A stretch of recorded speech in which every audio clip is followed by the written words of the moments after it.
You twist the truth, Congressman, but the law, like bedrock, does not shift. The sharp retort from President Trump's counsel cut through the buzzing press room, echoing the fury of a nation caught between conflicting claims. You speak of overreach, while we act within the very constitutional framework you seek to dismantle. The morning began with a calculated strike. From a brightly lit podium in a Washington, D.C. conference room, Representative R.O. Khanna launched his offensive. His voice, usually measured, carried an edge of righteous indignation as he addressed the assembled journalists, cameras flashing like 1,000 tiny suns.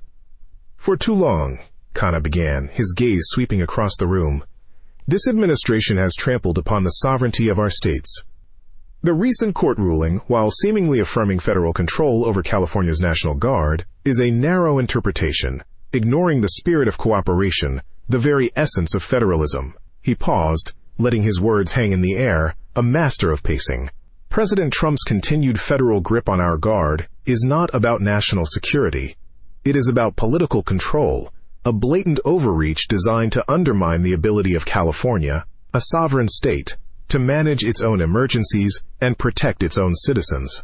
Khanna hammered home his point, listing hypothetical scenarios where California's response to wildfires or earthquakes could be hampered by Washington's centralized command.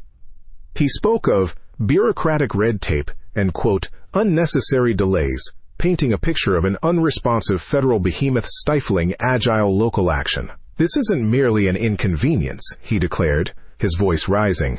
It's a dangerous precedent, an erosion of the very principles that empower our states to serve their people effectively. The media immediately seized on his statements.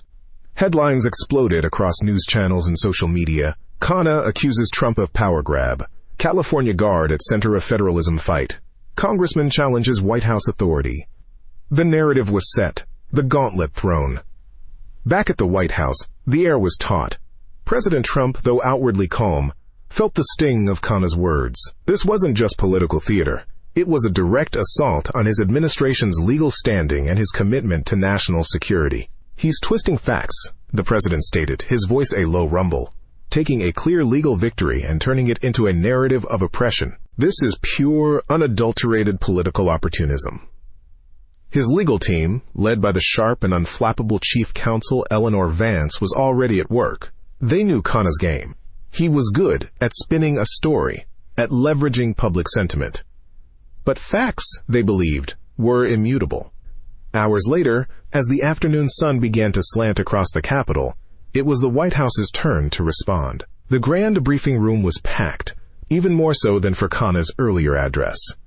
The anticipation was palpable, a live wire humming with impending confrontation. Eleanor Vance, a woman known for her surgical precision in legal arguments, stepped to the podium. Beside her stood General Marcus Thorne, a man whose distinguished military career had earned him universal respect. Their very presence was a rebuttal to Khanna's accusations of incompetence and overreach. Vance began coolly, her voice firm, cutting through the murmurs. Congressman Khanna earlier today made several inflammatory and deeply misleading statements regarding the operational control of the California National Guard. Let me be unequivocally clear. His assertions are not only false, but they demonstrate a fundamental misunderstanding, or perhaps a deliberate misrepresentation, of constitutional law and military protocol.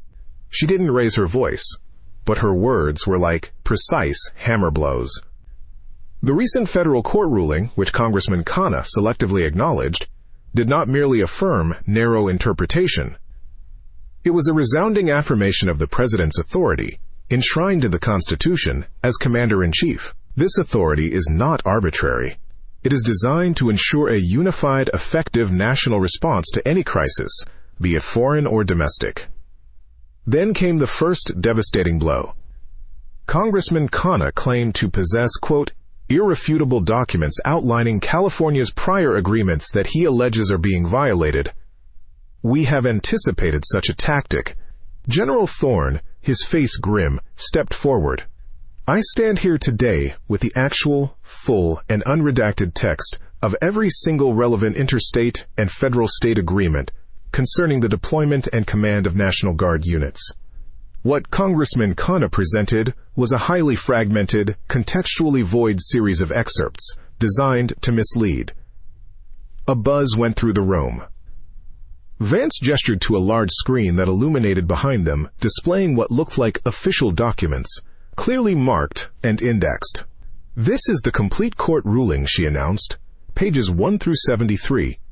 "And here, in Appendix B, are the specific constitutional precedents that uphold federal authority in these matters."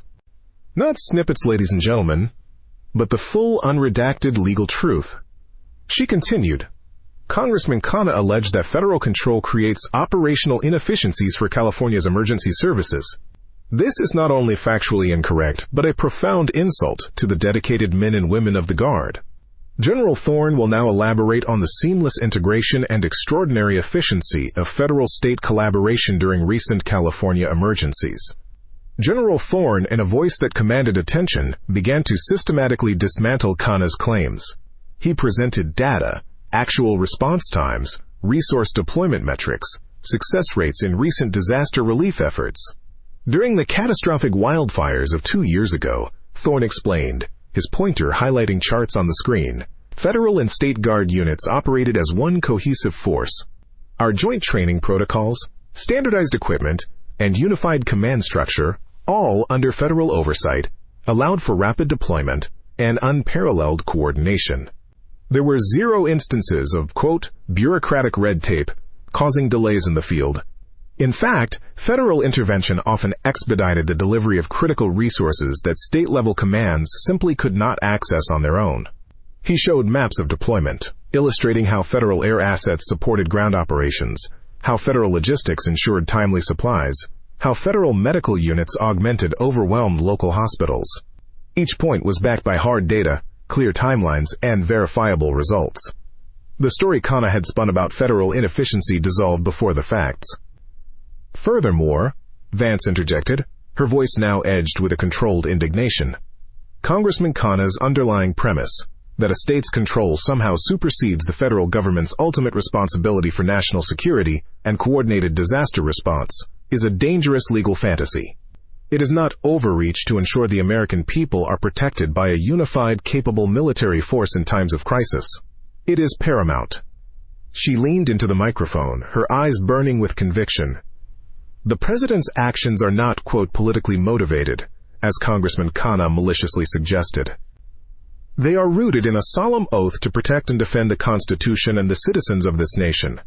To suggest otherwise is a cynical attempt to politicize genuine governance and endanger public safety for partisan gain." The questions from the journalists began, initially probing, then increasingly leaning towards the White House's presented evidence. "General Thorne, can you confirm these response times were consistently faster under federal command?" "Mr. Vance, does this mean Congressman Khanna deliberately withheld context from his documents?" General Thorne patiently answered, providing more granular detail, sometimes referencing specific field reports. Vance, for her part, deftly parried questions about Khanna's intent, consistently bringing the focus back to the irrefutable facts. "Our concern," she stated plainly, "is with accuracy and the law, not with the congressman's motivations. The evidence speaks for itself." As the briefing concluded, the atmosphere had shifted dramatically. The initial media narrative, heavily influenced by Khanna's morning press conference, began to crumble. News channels, which had breathlessly reported Khanna's accusations, now scrambled to update their chyron. White House debunks Khanna claims. National Guard data counters overreach narrative. Court ruling confirms Trump's authority. Congressman Khanna, watching the live feed from his office, felt a cold dread settle in. His carefully constructed narrative, his irrefutable documents, had been exposed as a house of cards. The precision of Vance's legal arguments, coupled with General Thorne's indisputable operational data, had been a devastating 1-2 punch. He saw the journalists' faces in the playback, the shift from eagerness to skepticism, then to a dawning understanding of his miscalculation. His phone began to buzz with calls from concerned colleagues and frustrated strategists. The political points he had hoped to score had not only evaporated, but had backfired spectacularly, painting him as either misinformed or deliberately deceptive. The irrefutable documents he had waved around now felt like flimsy paper. President Trump, informed of the successful counterbriefing, simply nodded. He knew the truth was on his side, and that, ultimately, it would prevail. His legal team had not just defended his actions, they had exposed the underlying desperation of his opposition. The sovereign stand wasn't just a defense, it was a clear demonstration of lawful authority and strategic foresight. The victory wasn't just legal, it was moral, a triumph of truth over political opportunism, reinforcing his lawful authority and strategic foresight in maintaining national security readiness, silencing the opposition's claims of federal tyranny. The message was clear. When the president acts, he does so within the bounds of the law, for the security of all Americans, and he will not tolerate false accusations designed to weaken that resolve. The clash over the California National Guard was a stark reminder of how quickly narratives can shift when confronted with undeniable facts. Did President Trump's team effectively turn the tide, or do you believe such swift refutations are truly enough in today's political landscape? Let us know your thoughts in the comments below, and don't forget to subscribe for more deep dives into critical moments.